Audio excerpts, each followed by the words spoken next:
Hello and welcome to the State of Culture. The ICCR hosted two classic productions that got footfalls despite the searing heat. Katyayani's O, the story of two women saint poets who were also early feminists, and Shakespeare's The Comedy of Errors in Dari, a play that survived a Taliban attack in Kabul recently. But first, a date with spirituality with O. O stands for infinity, which has no beginning or end. This production, presented by Katyayani and ICCR, encapsulates the lives of two saint poets, Rabia of Basra in Iraq, a Sufi, and Karaikal Ammayar of Tamil Nadu, a Shaivite, who fought patriarchy to lead the lives that they chose. Queen amongst women. That's what they call her. She promises a night of ecstasy, they say. A dance theatre production with multimedia and puppetry, the play begins with Rabia's story. A king goes into the desert to savor the charms of Rabia, whom he has heard is a lady of the night. Instead, he discovers a guru who offers him a glimpse of the spiritual universe.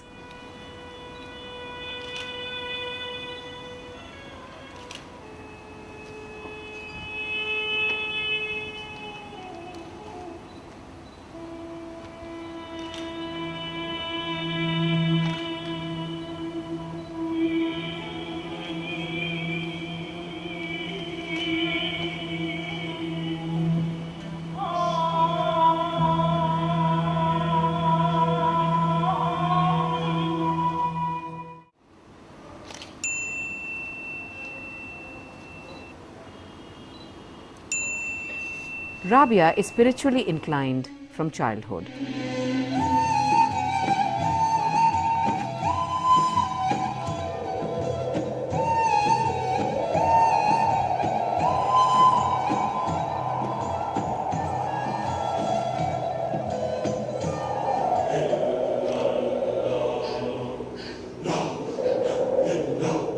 She loses her family in a great famine and is left to starve in the desert. Though she is captured by a slave owner, she declares to God that if he is happy with her enslavement, she has no complaint. All I need to know is whether you are pleased or not.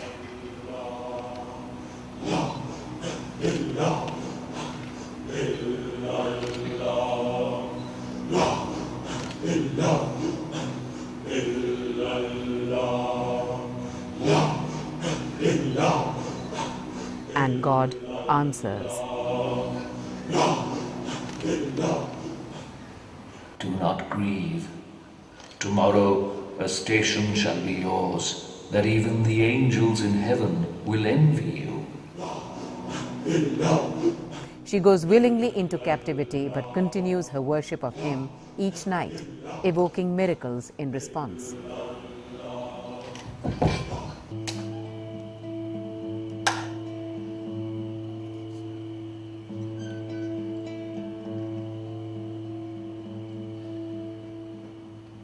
Awed by her spiritual power, her master releases her and she decides to make a pilgrimage to Mecca. En route, her donkey dies and she is left helpless in the desert again. She argues and debates with God. Oh God, my heart is weary. You have invited me to your house. Then in the midst of the way, you have taken my donkey's life, leaving me alone in the desert. I am but a lump of clay, and your house, a stone. I need you here. And is rewarded by a vision of the Kaaba.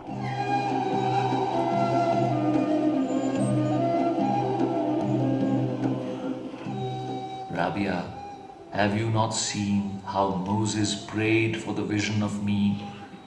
And I cast a few motes of revelation upon the mountain, and the mountain shivered into 40 pieces. Be content here with my name.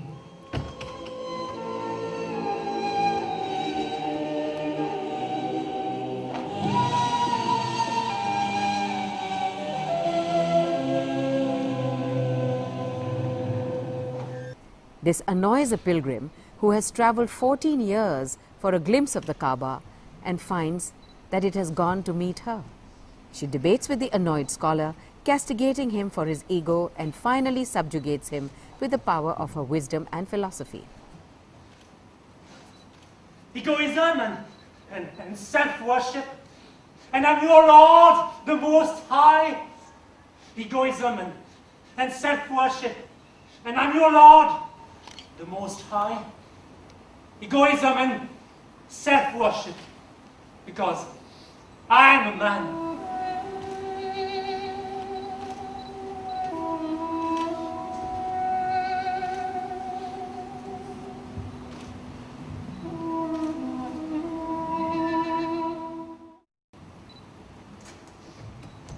Do you desire us to marry?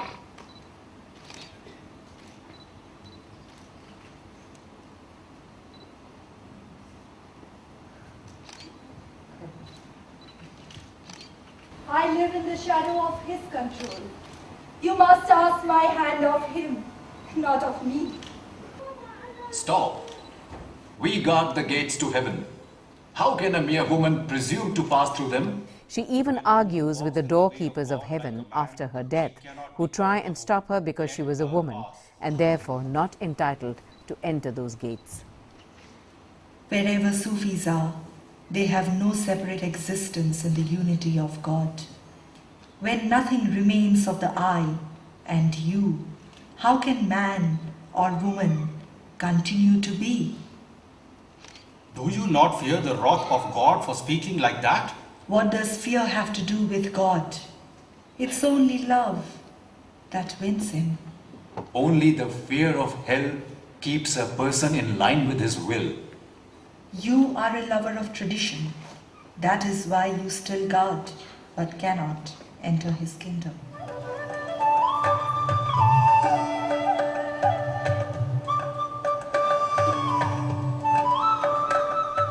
Midway, the actor playing Rabia changes in view of the audience into Karaikal Ammayar, much as the soul changes bodies to learn and evolve through different incarnations.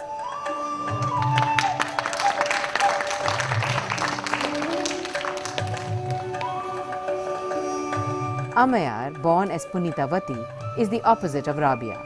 She is sensual, a woman of the world, and very much a happily married person.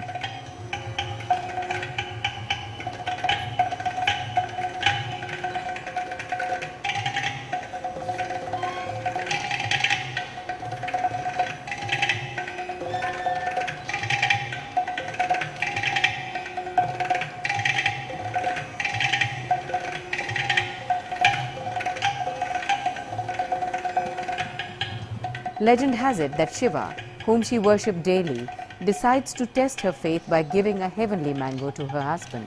Listen, my darling.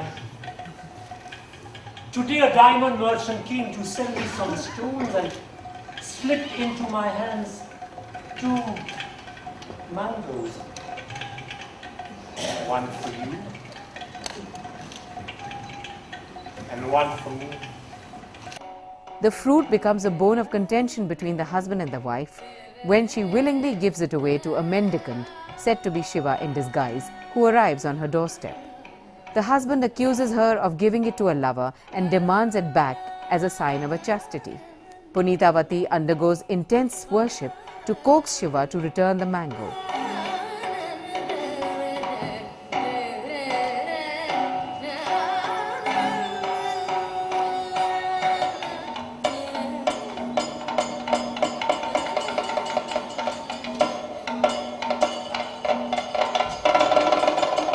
And Shiva, coming back in the form of a snake, concedes to her request.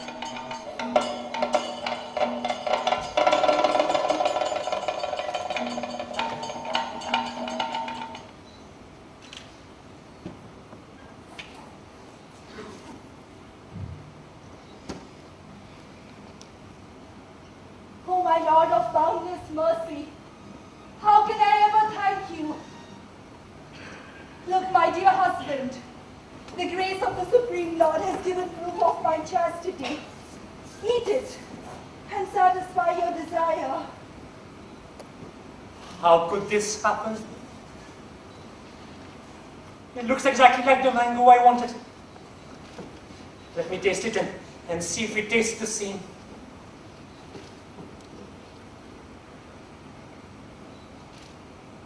This taste is ethereal. No one other than the goddess can materialize it. I'm a plain human being. Instead of being happy, the cowardly husband, believing she was possessed by the goddess, panics and leaves her. Forget me! Raghu! Please!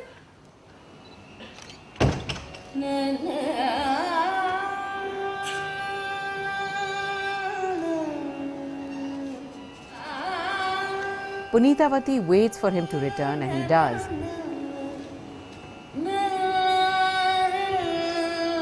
But with another wife.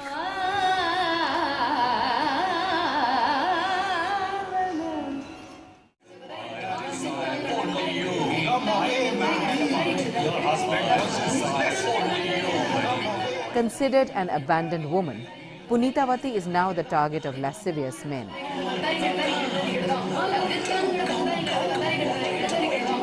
am the king of a vast land. Come to me and be my queen. Beauties like you need to be guarded by someone mighty like me. To hell with beauty that draws me like you to me. To hell with beauty that draws me like you to me. To hell with beauty draws me like you to me. To hell with beauty that draws me like you to me. To hell with beauty that draws me like you to me. To hell with beauty that draws me like you to me. To hell with beauty that draws me like you to me. To hell with beauty that draws me like you to me. To hell with beauty that draws me like you to me. She rebels by undergoing a severe tapasya in a cremation ground to ask Shiva for the boon of great ugliness, so that she is left alone to worship him in peace.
She is granted the boon through a shower of ashes and peels off her clothes, becoming the nude saint that she ultimately became known as.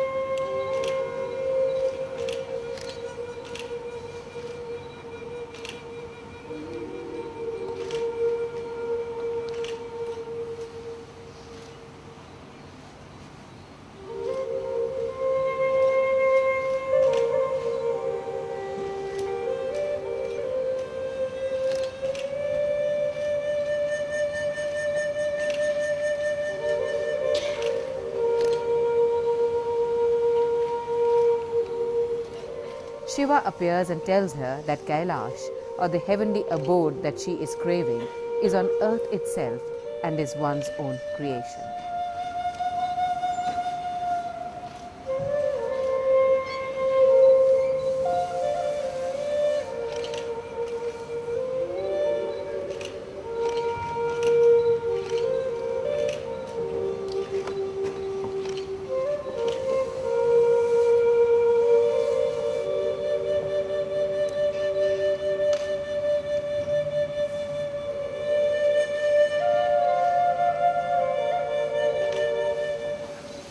You pull me again into the world, my daughter. What do you desire now? I have seen enough of this world. Take me to your heavenly abode, Kailasha. There is no Kailasha other than this world. What kind of world? Look how all human desires are burnt in this stinking cremation ground. Come, let us transform this burning earth into Kailasha of your imagination. O Mother of Karaikal, who chose a demonic form in the world that longs and dies for beauty and pleasures, for my sake.